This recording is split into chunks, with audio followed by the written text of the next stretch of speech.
এই আমাদের রাষ্ট্রবাদীদের এই নিজেদের মধ্যে দ্বন্দ্ব আসলে মেয়াদ আর 4 মাস।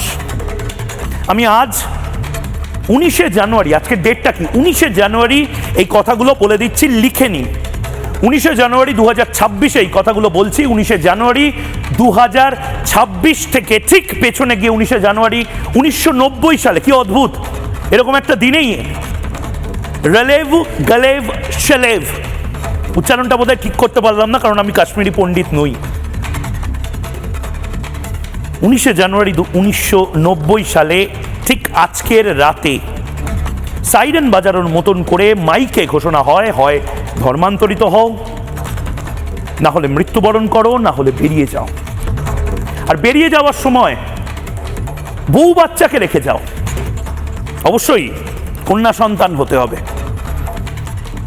19শে জানুয়ারি 1990 কাশ্মীরি হিন্দুদের এক্সোডাস ডে, ঘর ছাড়ার দিন হয় হিন্দুদের।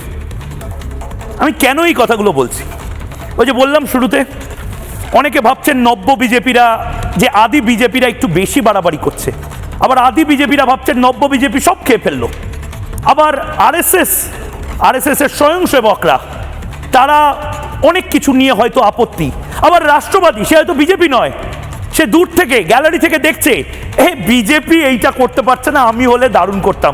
বিশ্বাস করুন আপনারাও রাষ্ট্রবাদী, বিজেপি যেরকম রাষ্ট্রবাদী, আরএসএস যেভাবে রাষ্ট্রবাদী, আরএসএস বিজেপি নয় কিন্তু রাষ্ট্রবাদের জন্য জান প্রাণ দিয়ে বাড়ি থেকে বলে লড়াই করছে যারা, তারা যেরকম রাষ্ট্রবাদী ঠিক সেরকমই আপনাদের সবার দ্বন্দ্বের মেয়াদ আর 4 মাস।